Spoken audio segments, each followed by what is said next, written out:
I remember things just collapsing in my life and kind of trying to figure some things out. And as I was riding that motorcycle, I was like, in my mind, I'm like, the one thing about this is I'm riding this bike right now. Things aren't good, but I'll never forget looking up and going, but I can sell. And at the end of the day, you can't keep a dog down that can sell stuff. The Move Entrepreneur Evolved podcast. Get on it.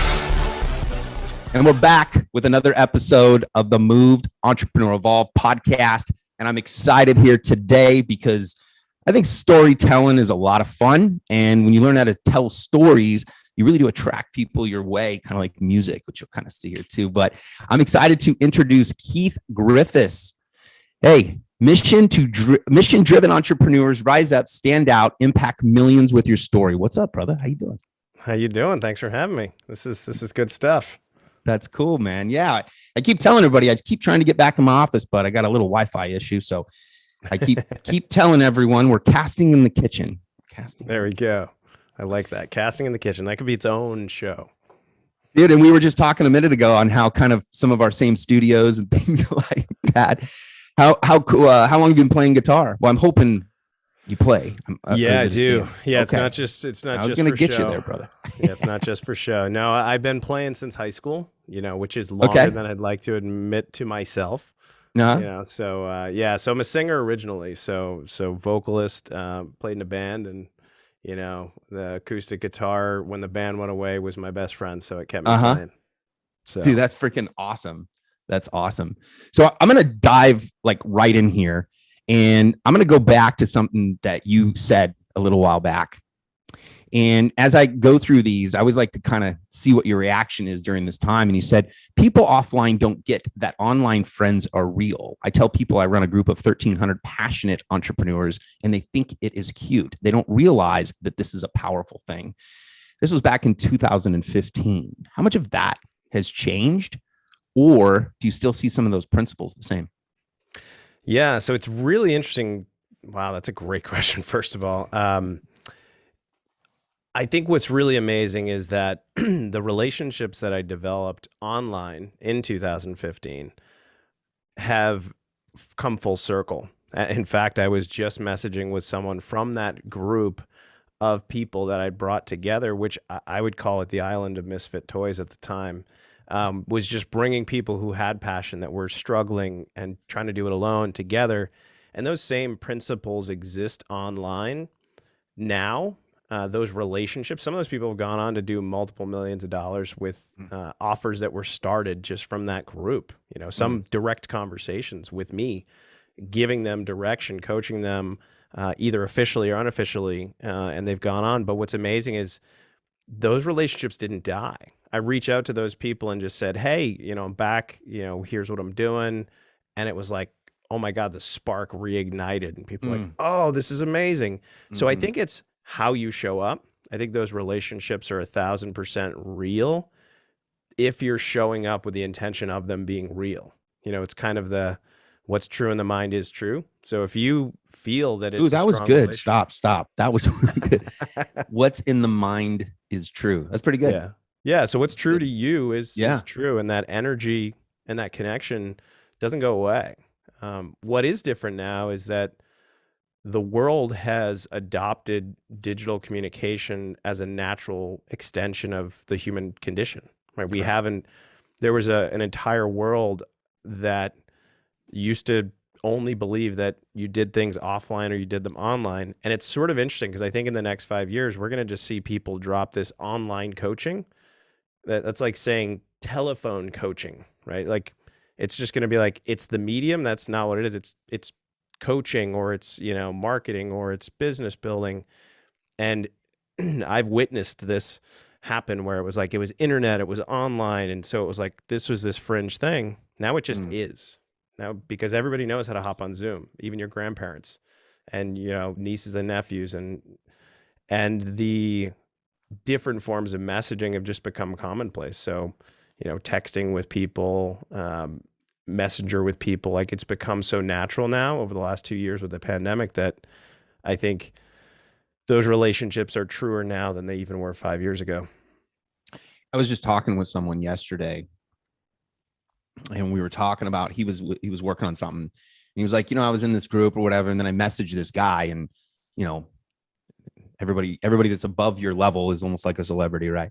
And so he's like, I felt like I messaged him, and he was like, I was kind of a fan, and I was like, what the heck? And he messaged me, and the next thing you know, he's like, hey, here's my phone number, give me a call. It was a really cool conversation with my friend Tom, and we were basically, he was like, we were like talking, we're like, you have access to some pretty awesome people as soon as you want. This is something we've never had before. Yeah, I would agree. I think that experience, it's a paradigm shift. When people start to realize that, you're really one conversation, one connection point away, because you think about it in a different way than we used to.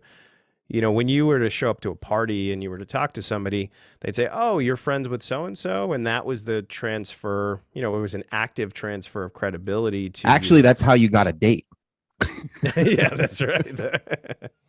Between that. Oh, so Johnny. Oh, how good do you know Johnny? Oh, not that good. Great. Would you like to go out? That's right. Oh my God. Yeah. So, you think about that experience has shifted dramatically anyway. But I think when you're online, especially now, it's like you have content, you have context within a few minutes. That's why I think story is such an important vehicle for me, is like within a few minutes, whether you vibe with me or not, who I'm connected to by my profile, you have a sense of what I do.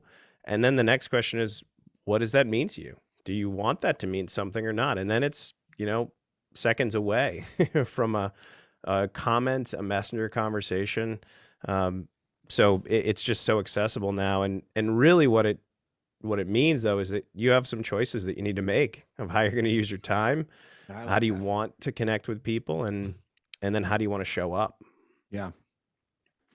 I think something that's interesting about storytelling, and I think that it might, those that do a lot of it, I don't know. Can you sing and play? Or are you a play? And yeah. Okay.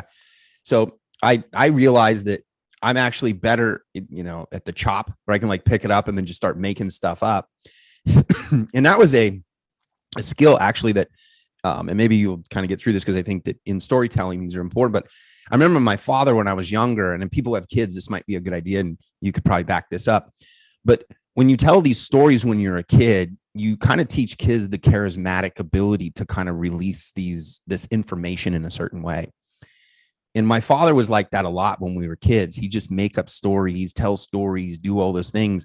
And many times they weren't real, but they really created like this environment for you as a kid. Do you find that those kind of things, when we pull out stories of ourselves, do you think that it's finding things that are for other people, or do you think it's better that we attach it to our own personal experience and then express it? That's a great question. I think for me, it's been about really relating personal experiences to situations, because there's two reasons. One is it's a little more disarming when you're relating your own personal experiences, if told the right way, because some things can be self-aggrandizing. You could just, it's just an extension of, look at me, I'm amazing. But when you can be vulnerable, speaking about yourself, it's like a next level. Because now all of a sudden people will come and they'll read my story about, most recently it was about soccer. So it was just, I'm coaching my son in soccer, and I didn't play soccer to simply see the score at the end of the game. That's right. I decided to coach my son's U2 team this week, and was thinking about my days playing. I was actually going to ask you. Look at that. Cool. Look at that. I was prepared. Yeah. So from those types of stories, it's a way to share perspective. It's a way for them to connect. Because you're going to remember, there's three things that when people come into your world or your field, or, depending on what you believe is, first you have to be aware of them. And that's the know factor. We hear this know, like, and trust a lot, but know, like, they have to actually have an affinity for you, and trust. They have to trust that what you do is credible, it's useful for them, and that you're someone who can help them. And right now, I'll say the attention span of people is so short that a 7-day nurture sequence via email, you might get 2 messages read. I used to do that. I mean, I would spend hours writing email copy, and they would all get read and I would be converting clients, and that was great. And then that started for me to trickle off and clients. And I started to say, man, I got to really figure out a way to have that same experience of nurturing people through storytelling, but I can't rely on all the traditional methods. I don't have the bandwidth and time to continue to text people and try to get them to nurture all these different ways. So for me, it was like an aha moment when I just said, well, people find me through my profile, and if I have my content right there in story format, and I'm pulling from my experience and sometimes clients' experience or friends or situations, then people will be able to quickly go through and start to get an affinity for me, start to understand what I do and trust. And it actually works. You'll see somebody comes in, starts liking something, liking another a few minutes later, and you actually could see in your notifications, it's almost like a red light, green light game. It's like, ooh, this is somebody who's resonating. Let's just reach out and say, hey. And it's funny, literally that's what people will pay me to teach them. It's like, how do I get that to happen? And how do I say hey to somebody? And it's interesting once they know you, they feel like they really know you once they've started to read your personal perspective and not some fabricated, oh, Johnny told me that blah, blah, blah. They start to hop on a call and it's like they're asking you questions about yourself or about your experiences. And it would have taken me, I don't know. I don't even know how I would have built that trust with them prior, put it that way. Well, yeah. I mean, you have to use, we always had that. And I was on here, I talk about always be closing all the time. The only reason I say that is because there was a framework for you to build a relationship. You'd, break the ice, and then you would create a rapport, and you do all those things. But you really don't, what we're talking about here is that through the story is that you don't have to get on the phone and take that short period of time and get them to listen to it, know, like, and trust you within 30 minutes. And so and that 100%. And I think it's, and I think it's, sorry to talk over you there. I think it's one of those things where I'd like to say that it was something intentional that I realized I did. It took me a long time to realize that I was using story, not even in just this context, but from stage. I had to motivate 500, sales reps. And it was actually a pretty, tough story, but it was a month after my dad had passed away and I had to go speak. It was about motivating them and setting the direction and the tone for how they were going to go crush their, 1.5 million quotas each this year. And I couldn't bring myself energetically to be honest, to give a damn. And you were grieving and you had a lot going on. Yeah, I was grieving. And so I couldn't get out of it. But then during that experience, I was like, well, why are we here? In this case, they were selling medical devices. And I was like, all right, so I just went through something with my dad, and it was a really profound experience. And so I got up on stage, and it was almost like surreal, floating. I just put his picture on the screen and just started to tell the story of the last month of his life. And I closed, and this is like the only part that I can vividly remember. I just remember saying something to the effect of, so you're not just out there selling something, you're out there giving people one hug, one more I love you, and one last moment with their loved ones, or another moment with their loved ones. And then everybody erupted. I broke out into tears, and I walked off the stage, and then I had that was a pivotal moment for me to realize wait a minute, I went up there with this intention of saying all the right words, structural, yeah, I see what you're saying. Yeah, go watch 10 motivational speaks. Go watch 10 different, motivational speaking, events. Okay, I could pull 3 of those things, plug it in, and then give you a motivational speak. Yeah. But instead you decided to make it personal. Exactly. Which people have, and I think that what you're saying is people have personal problems. They do. I think, and I think people struggle with, okay, what stories do I tell? Well, the reality is that, there's a saying, you could sell ice to an Eskimo. I say, I can make any story mean anything. That's sort of a saying that I say. Sure. It really comes down to the same story can mean a lot of different things in a lot of different contexts. And it matters how you draw the parallel and what the lessons are. The story doesn't change, but things that you may emphasize might change. You may draw a completely different lesson out of it from different perspective. And that's the beauty of it. The actual when it's your own life experience, the experience doesn't really change. But as you evolve, when you look back on that story, you have new epiphanies. And it's like a never-ending treasure trove of you educating you. It's sort of a little bit meta. Yeah. I think that, here's a story for you. I was living in Thailand, and I'll never forget, and it kind of is a double whammy here. But I remember living in Thailand, and I remember I had left because I had a lot of things collapsing in my life. And I was like, I'm going to go and, kind of regroup. I don't know why I decided to do that in the jungle in Thailand. I think that's another story. But I remember when I got out there, and all I had was this little motorcycle, and I used to call it the Green Machine, and it was a little scooter. I remember things just collapsing in my life and kind of trying to figure some things out. And as I was riding that motorcycle, I was like, in my mind, I'm like, the one thing about this is I'm riding this bike right now. Things aren't good, but I'll never forget looking up and going, but I can sell. And at the end of the day, you can't keep a dog down that can sell stuff. And I remember just sitting there and I'm going, I'm going to be able to, this is where the caveat is. I'll probably be able to use this story someday. And I remember that moment of going, man, I was down and out, and I'm just riding this little bike. I got nothing. I'm losing everything. But I knew that I had something. And then even in that moment, I thought this could be an asset.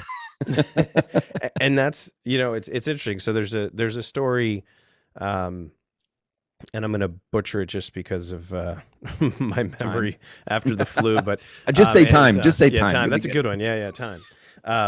But there's something that happens, especially at those low points in your life. So the story is around the Holocaust victims, and so when they're in the concentration camps, and it's in a book, but I can't remember what book it was in, but it talks about how in the concentration camps, those that understood and had a vision for the future, where they were actually leveraging this story that they were living, they were writing a story about in the future how they went through this pain and what that pain meant to them, and how they were able to transform it into something bigger, actually lived longer.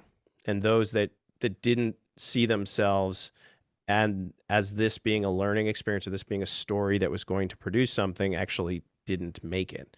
And it's pretty tragic, but I think that is true. So when you're on I have unfortunately 3 kids with epilepsy. They're amazing kids. Otherwise, like people look at them and you'd never think anything. That's epilepsy for you. But from any moment to the next, it could go from totally amazing highlight to threatening their life. It's that kind of situation. And so, it's even weird to say that so matter of fact right now, but that's how often you're in good company.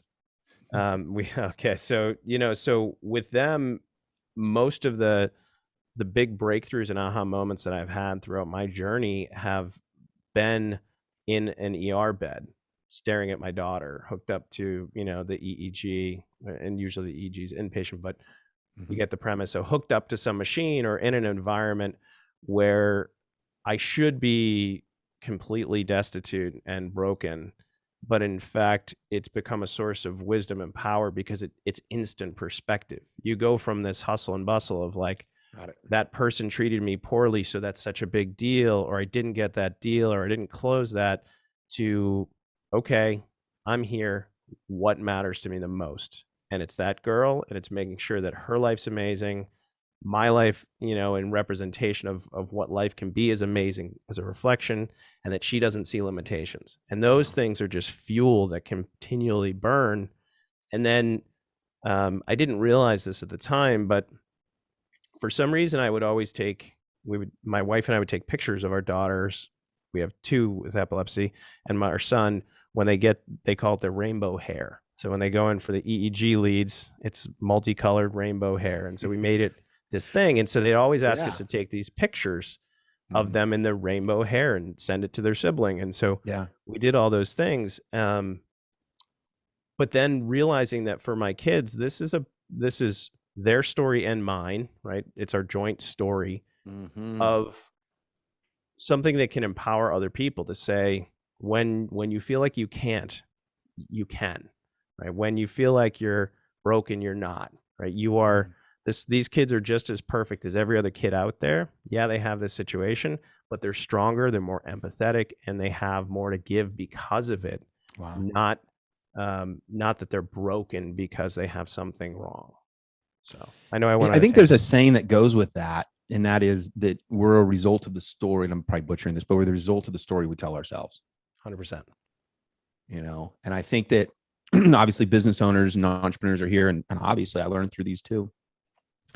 But ultimately, we tell that same thing in business as well. We tend to be like, oh, things aren't going to be good, or I'm out in this market and there's no one buying in it, and that guy's making money. I'm not. There's these stories that we tell ourselves. And I think that even people that aren't storytellers, they're telling themselves a story. Yeah. Well, and so to hit on that, when you think about it, the reason why is when you really go back to it, story is such a fundamental element of human evolution, right? Regardless of what you believe, it's the medium by which we still have knowledge to give. The reality is that, if you think of it as like cavemen and, cave paintings, or sitting around a campfire, if you think about it, and we have roots in Cherokee Indians and the tribe, like everything there was transmitted by story. When you think about all religious text, I was just going to say religion is full story. Yeah. Yeah. And so, in the end, it's a natural state of being for us to understand and interpret these stories. And what's really amazing is that once you see the structure of these stories, they're all so incredibly similar. The context changes, the hero changes, the situations, but in essence, the same pattern that I read to my kids every night in their children's books are the same structures that we use in text or motivational speeches to inspire people. And that I think is so cool to say, because that also says that the way we receive information is a lot of the same when everybody thinks that it's not. 100%. Yeah. And I think that you ever read, or it's a great book, but 48 Laws of Power. A little bit. Okay. Picked it up and put it down. Yeah. Well, it's a pretty intense book, but the story, right? So he goes in and actually tells the story of the truth to have power. And so I think that even in these things, like where I'm kind of getting at is like, even though you think that your story is, maybe you don't want to get it out or anything like that, or you do this framework, but that is how people receive you. Mm-hmm. You know, if you're not telling them the story, then they're making up their own story about you. That's a great one, dude. That's a good one. So I'll just flip that. Like if you were ever in sales or so, there's an old saying when you're going like head on in sales or whatever. It's like, either I'm selling you or you're selling me. Mm-hmm. And kind of what you said is, it's like, there's a story. If you like it or not, you have a chance to change the story if you want. 100%. I'll say that was a big, so take the sales, for example. Being on sales calls for me, it was a scary experience in the beginning. Really, and I'll say, it's one of those ones where, because you've created a story about the prospect, about what their life is like in your own mind, if you're, especially early on. And those stories can be, they want to do this, but they don't have enough money, or based on what I've seen of them online, you've created this narrative about who they are. And similarly, they're coming to you with sometimes other people's stories applied to you. Mm-hmm. And for me, that was a huge issue in what I do, because it was, you could call it internet marketing, online marketing, coaching.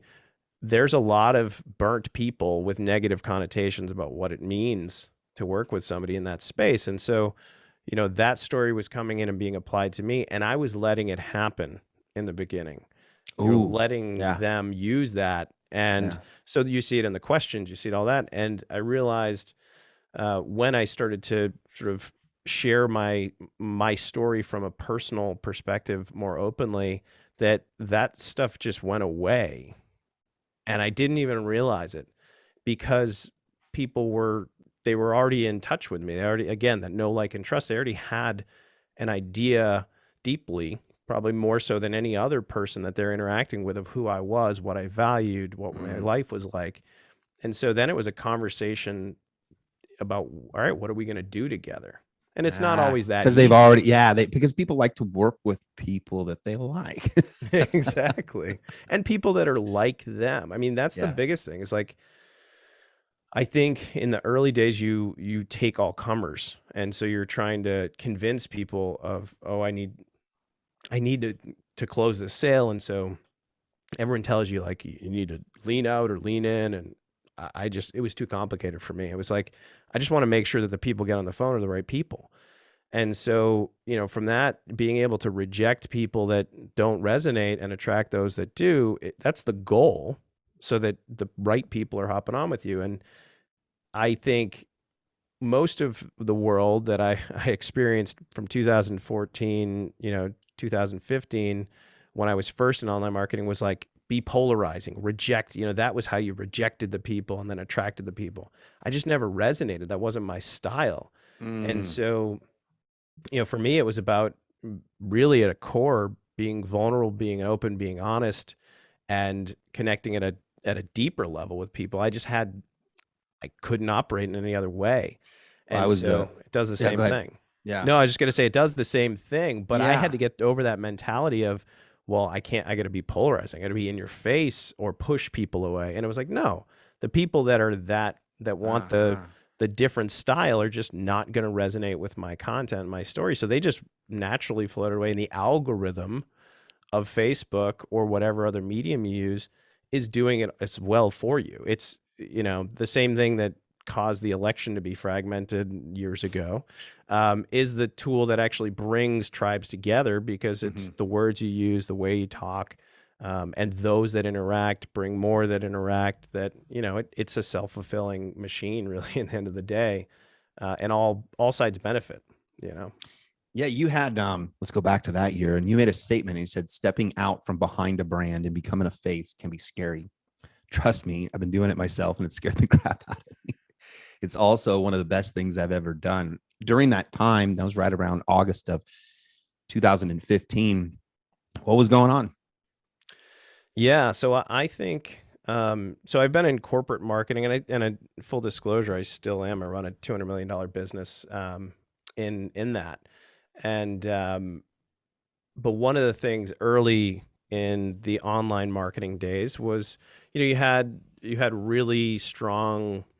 I would say it started out with really strong branding, like websites mattered, the logo, it probably mattered a lot less than we thought it did, but like, people stood behind these brands, and the idea was you had to build a brand that had staying power.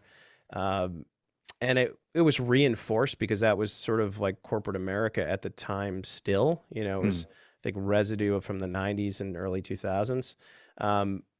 But this new approach of, it was one thing to be the face of the company, but you're still talking about the company and what you do. I took a leap of faith and started to share more openly. And it's funny you say, like, look back at it now on that type of a post, is I just came out and started sharing things I believed in at a deep, visceral level. And I started to share things that people weren't talking about, the fear, the uncertainty, the doubt, and I think that was right around when John Lee Dumas started popularizing imposter syndrome. It was a really interesting time in my life. And so stepping out in front of that and being that face and sharing more open and honest, it changed everything. But oh my God, it was like, now everyone knows my business. They know who I am. It's like that same little scared kid that says, well, if people know who I really am, are they still going to love me? I was just going to transition to that. Good job.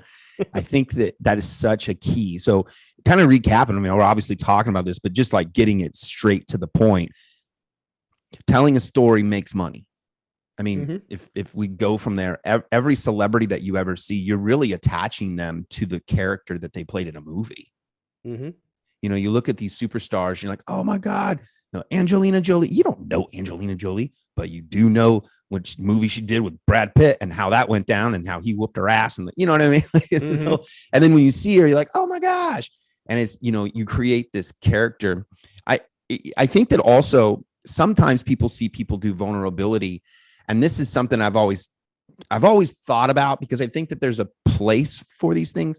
But like I saw someone right now, he's a pretty well-known guy, and he was telling a story. Seems like a cool guy. I don't know him, but it seems like a cool guy. He was telling a story about how, and he's got a girlfriend right now, and he's in the marketing world, and he's telling a story about how, he was a womanizer and he liked women, and now he's dating, and how does he stick around? And I'm like, I think certain people are like, at what level do you start? Do you indulge everything that those stories on social media actually affect, like, just normal people around you? Does that make sense? Yeah. So I think that there's something, definitely. I think there's something right there. And I've always thought about this, where it's like, you've kind of done you're kind of damaging everybody else in normal behavior, because I think that sometimes we forget to separate our business from our normal lives. And so I'm always curious about, especially a storyteller, is there a governor, or man, maybe there's some things you couldn't, or maybe just let it fly. And then that's the audience, whatever it is, ends up saying, I like to get whipped with, leather straps or whatever that is. You end up finding that person or something. Do you think that there's a healthy way? Because if you got on here and started expressing all of the issues that you have with your family, and I'm assuming you're married, and, you have family, you have your wife, or you have your kids, or whatever that is, and then you're just expressing all that, does that do more damage in your home? Or are you just getting the money because I don't say the word whoring out your story, but you get what I mean. Yeah. So I could say that's probably the single biggest thing that holds people back from sharing their story, is that fear of, is it going to do more damage than good? One thing I would say for me, everyone's going to need to find their line of what they're willing to share, what they want to share. So I would say, you can't necessarily take my recipe of what I share and how I share as the default standard. I could say the medium of story, that's the point. First and foremost, we turn a story into a visual image. If it's the right story that takes you from a place of if your story meets them where you want them to be, you have to start the story at the place where you want to pick up, right, in their life. Because that's the alchemist story, right? Yeah. And you want to attract them at that point, and then you want to bring them to through an epiphany to a result, and that result, the lessons that they learned. And then you want to take them from there to say, hey, let's work together from the business context. But it's the same thing you do when you're talking to a coworker or you're talking to a friend. You're telling a situation that happened. You have in your thoughts, where you want it to go. And so you're leading the conversation there. So you're doing it anyway. Take a step back. One thing that I actually learned from Brene Brown, which is not a typical name you'd hear in the internet marketing world, was really interesting, and it made me do a double take, was that the emotions that you put into the world matter. And one of the things that I've been conscious of is, what is the end emotion that I'm leaving people with? Because it's a really big, there's two things. What's the cliffhanger that they're like emotionally attached to you? What's that emotion? Do you want them to be afraid of something? That's awesome. Exactly. And so I think one of the things that is really important is, I don't necessarily want to reverberate from my story a negative outcome that leaves people feeling sad. Right? That's not where I don't want to be remembered for the guy that makes people depressed. But I could very well do that, right? I could leave my story at a place where it's like, okay, this week we were in the emergency room for the fourth or third time in 3 weeks because of my kids' medications. They couldn't take them, blah, blah, blah, and then stop. And I get a lot of likes and a lot of engagement to that. Truthfully, you can. But that's where I think whoring out comes. It's like, now I feel better because I put that out there and people feel bad.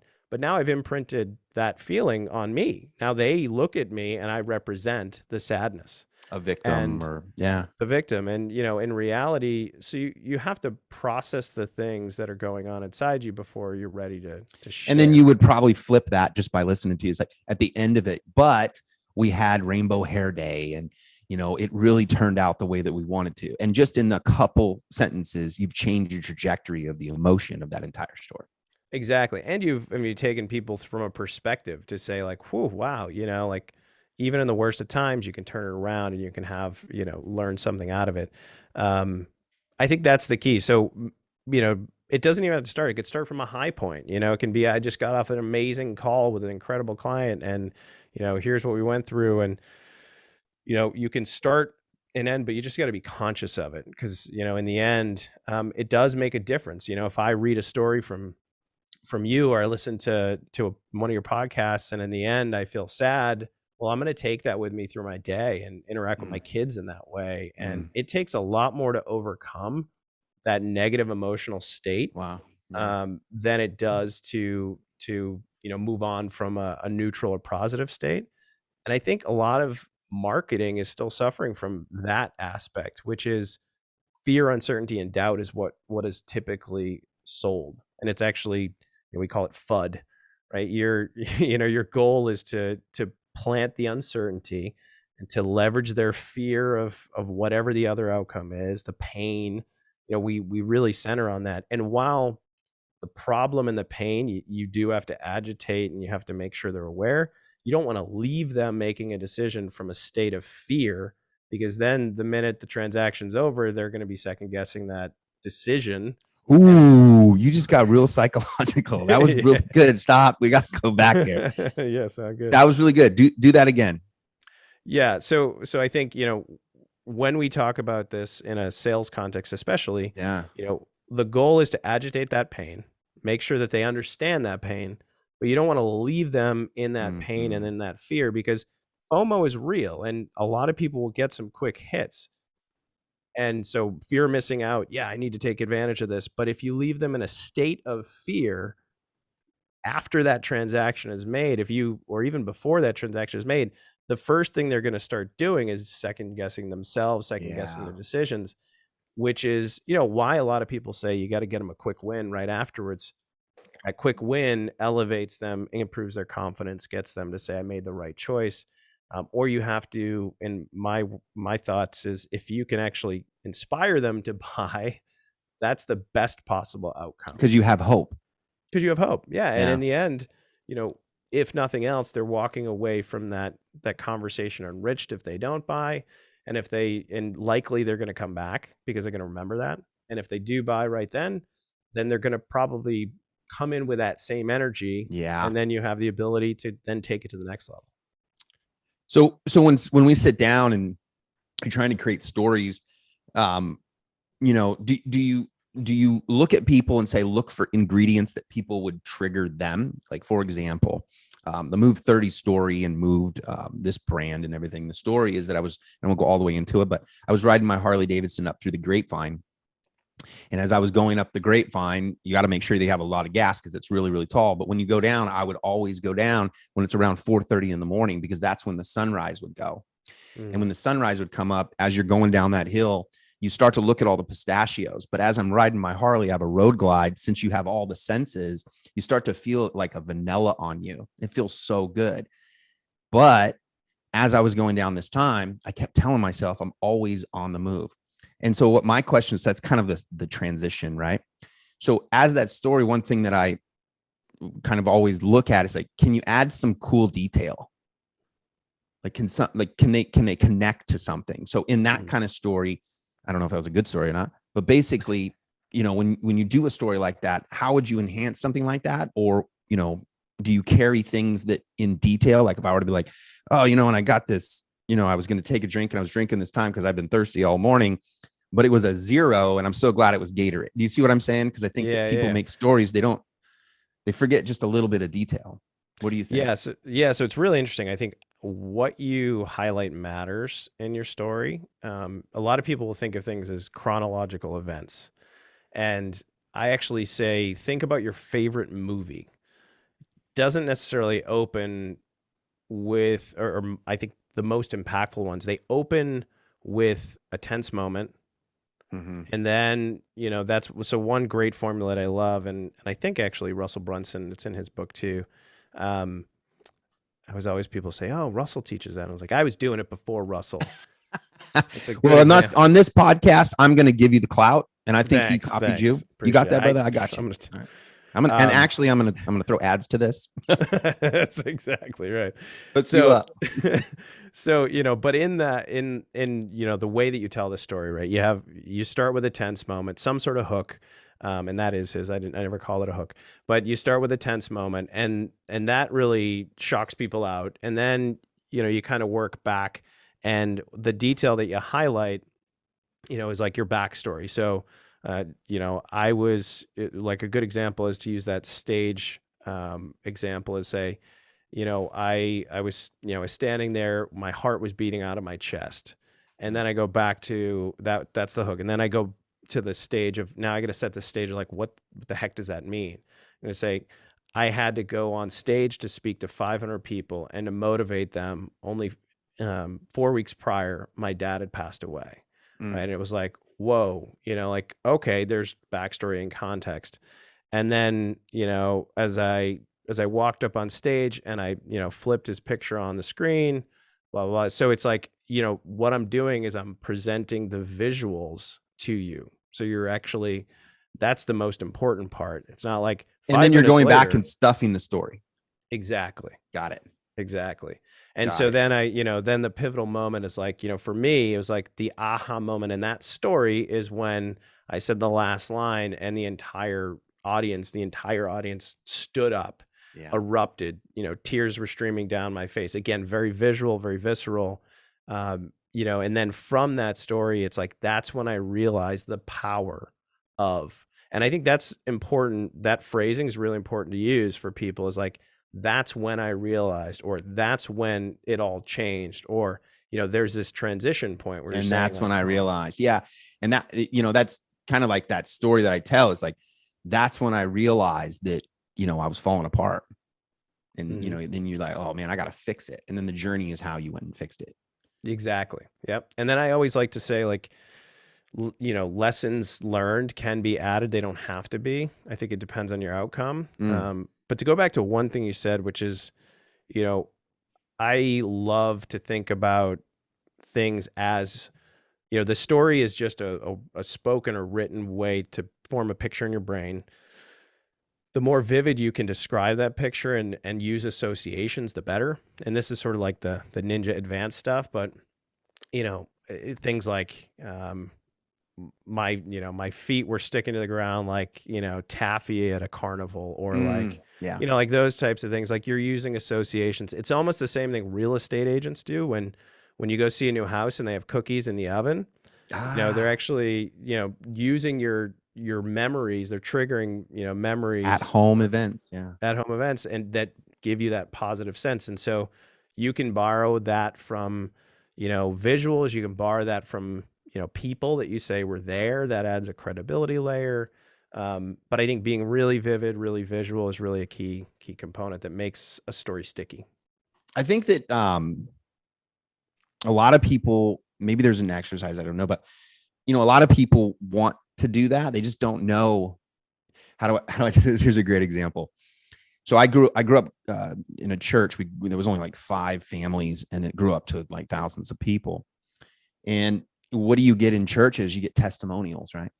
And I remember people would come through the church, and the testimonials would go up, and it's like, my life was terrible, and they tell their testimonial. But then you'd always have this group at the side and be like, I'm not really that jacked up. You know what I mean? Like, I really don't have that problem. And, life really wasn't that hard. My family had some money. We were okay. I had a good mom. We just didn't go to church all the time. Now I come because of it. And so I think that in stories, I guess I'm put this way. Do you think that a lot of people think that there has to be this massive problem to tell a story? Like, they got to have this like jacked up story so that they could be recognized as a problem to solve something? Or do you think in a good story, you just find it? You have to find it. So I'll give you the best place for most of the stories that you can leverage. And I'll just hold it up, right? It's on your phone, right? So what I mean by that is, we live in a world where we snap pictures about the things that matter to us. All right. And so the best stories come from the things that matter to you. And so when you're flipping through these pictures, they're opportunities to remind yourself of the things that matter to you, because those are going to be things you can draw from, from an emotional perspective deeply. So I think first and foremost, so it doesn't have to be a big thing, right? It could be staring out at the ocean with your kids or yourself. It could be, like you said, being on a ride and seeing the sunset and like having that trigger in you, this moment, this zen or this realization. They're simple things. My favorite person who actually tells, I wouldn't say he focuses it on story, but he tells anecdotes that, an anecdote's just a tiny version of a story with a little less focus and structure, is Derek Halpern, who I think it's now like, I don't want to butcher the name of it. He has a herbal supplement company, but he was a marketer for years. And he would tell these stories about like, he's sitting in a cafe and this guy, gives him the stink eye, and, he asked him what he was doing and, realized that the guy had something wrong with his eye. It was like something ridiculous. And his goal was just to make people laugh and engage. But one thing I always found interesting was his stories were just simple little things in throughout his day that would happen. And he does it so well. Even today, like or this last week, he posted one about, he went into a store and the end shelf didn't have his product on it. And, that he got upset because it was supposed to be, the product was supposed to be prominently displayed, and then come to find out it was sold out, which is why it wasn't there on the end cap. And then he goes into like, I never thought I'd build a brand like this. That's an amazing story triggered from, and I know him for long enough to know like that's a true event. Like it just happened. But you could see how like, does walking in the store and seeing the end cap like that, is that a huge moment? No, but the lesson he drew is a huge moment. Got it. Yeah, and I think that it's vulnerability, right? It's just straight vulnerability. And I think that the reason this is different, because if you have a product, and we kind of transition to this world of like this environment, I mean, there's so many people that are helping people. I don't even think people understand what's going on really under this little world, Yeah. It used to be so product based, but we're now selling, the information to people. So people are becoming entrepreneurs off of what they know. Yeah. So the transition of people saying, I think in this movement is like, well, Honda has a story of being reliable because you weren't there in the beginning. Their story changed, right? Harley Davidson tells its story about in 1903, right? And how the very first motorcycle was started, and they show you a picture and they tell the story. So many people are like, I don't have that product story. So I think that, and we were talking about offers also. It was an interesting conversation because offers, I think as individuals, are sometimes hard to create because they're off of your confidence. Yep.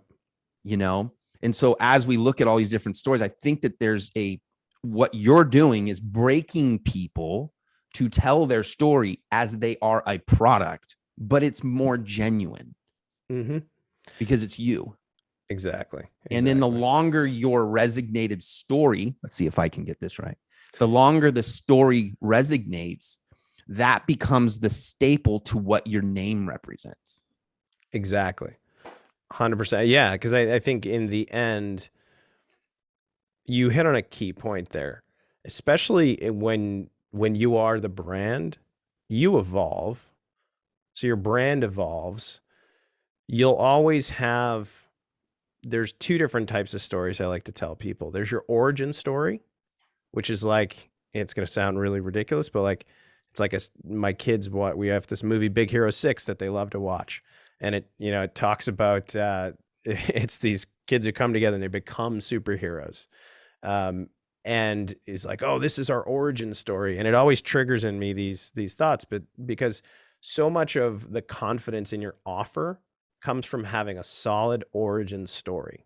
And an origin story is essentially, what was your aha moment that made you choose that calling, made you choose that mission, gave you the conviction to move forward in the way that you're moving forward. And then specifically when things get shaky, you go back to that story, that origin story, and you say, am I still feeling that? Can I get back into that state? Yeah. That's actually really good. Story. Yeah. And we were just talking, I don't know. I think cars is probably like the easiest thing to talk about because like transactions are dumb. They've been around for so long. There's like bait and switch, all these things. Plus, I started the car business when I was young, so I bring it up. But it's like, you're right. It's like the story against the product is the thing that you're creating for yourself. And then you become like that product. I had such a good question for you. Dang it. I had a really good one. I was like, and you nailed something. So I was like, oh, that's so good. Here it is. So we talk about marketing and we talk about these different things. And, I talk about a couple things to get into momentum, and there's stages to these things. And I think that a lot of these programs, one of the things that I'm kind of combating in our Move 30 is like a lot of these programs, like, okay, go message these people, go do this stuff. And that's fine. You're going to just basically go out and it's a numbers game. You're going to kind of make that happen. Ready for it? Get ready. Sure. What would be your best pitch to start with the story? Not the guy not going against all the great guys we've had on here, but if the offer guy, he's going to say you should start with the offer. You've got the funnel guy. So, hey, you should make your funnel page. He's going to say that's what you should start with. You've got your marketing brand guy. Oh man, you should get in your branding done, your design, whatever that is, right? Yeah. Why would people start with their story before any of that? Yeah. Because it's not here. And I think that I'm going to help with the challenge here a little bit. Sure. I think the hard part is the story is asking to manufacture a product, and people are trying to grab a car and they're just trying to sell whatever the metal has on it. Maybe I just did it for you, but how do you feel about that? If I'm butchering this, but I'm trying to get something out. I don't know if it's coming out correctly, but what do you think about how do you say, look, do your story first? What's your pitch on that? Sure. No, that's a common thing that I talk to. I think the reality is that your story is your message, right? If your messaging doesn't land, first, I will say that if I had to say, where do you start, from ground zero, I would say your origin story should be supportive of your mission. So you should actually first, you have to decide some things like who do you want to serve? Why do you want to serve them? And how do you want to serve them? What is the pain that you're going to solve? And you don't necessarily have to know the how yet, but I think those are important questions first. And that leads you into, okay, what is the origin story that you're going to, I wouldn't say menu. What's that? Anchor? Yeah, I think that's a good point to anchor off of, because in the end we have multiple, probably multiple aha moments that lead us to things, but there's generally one pivotal moment in your life where you just kind of, felt it, like you had that spark of inspiration. That's the moment I ask people to come back to, like, where did it just click for you? Where were you sitting? What were you doing? What happened to trigger that? And it can be literally anything. It'd be a conversation like this. I was sitting on this podcast and I was talking to this amazing guy with this hat that just inspired me. And, it was that moment when he asked me this question that it triggered me to say, you know what, this is what I wanted to do for the next, 10 years of my life, or, the rest of my life, whatever. Those, that's important. I would say, why not the other things, the funnel, the different, the tactics? Those are all vehicles. And if you don't have a strong message, then you don't have, you're delivering something that you really don't have a way to connect with the person on the other end. And I think that, listen, you can say a lot of promises, big, bold promises in bullet point form, and people will still buy. You don't need to necessarily have a story if what you have is wildly beneficial and unique. I'd say, hey, if I'm selling water bottles outside of, something that's productized, basically. Yeah, something productized, then great. But when you're working in a world where there's so many options and there's so much in your face and there's so much, attention grabbing, you have a choice. You can either go make bigger, bolder claims that, I'm going to get you 100K in 10 days, in your business, or you're going to lose 15 pounds in a week. You get out more outrageous, and that just feels out of alignment. And so then, you have to kind of go back and say, well, what lights me up that I would do for free, but now I'm charging for? And what are the type of people that I want to attract into that? And then how do I stand out? Because if you can't stand out making a bold claim, then you have to stand out by being more of who you are to attract more people that resonate with that. And the way you do that isn't by listing about a bunch of bullet points or putting them through a fancy funnel. Even in those funnels, you're telling a story. Yeah. So when I send you to a video, I'm telling a story in my video. I'm telling the story of the client that I worked with. I'm telling the story of their results. It's all that. And I think it hangs a lot of people up because they go to the bold promise first. And they try to make all these like logical connections. I tell people it's like, you can't stack enough benefits to have clients just all of a sudden pop out the other side. That's what I grew up in. I grew up in a world in marketing where it's like, nope, feature benefit, feature benefit, feature benefit. I grew up in that world too. And it was like, if we have the biggest, boldest benefit, that was a race to the bottom. It's just like the price war. It's like at a certain point, you're losing every time you do it because there's no real differentiation. And when you're the brand, well, what is the differentiation? It's your perspective, your experience, and your energy that you're bringing. And how do you do that? You wouldn't say, I'm a high energy person. Well, it's like, no, you're going to show me what that means.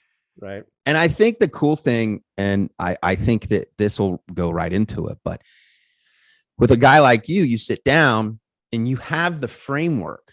So basically, if somebody works with you, you're like, my life's chaotic. And I don't know. Okay, let's take that chaos and let's put it right here. Hold for a second.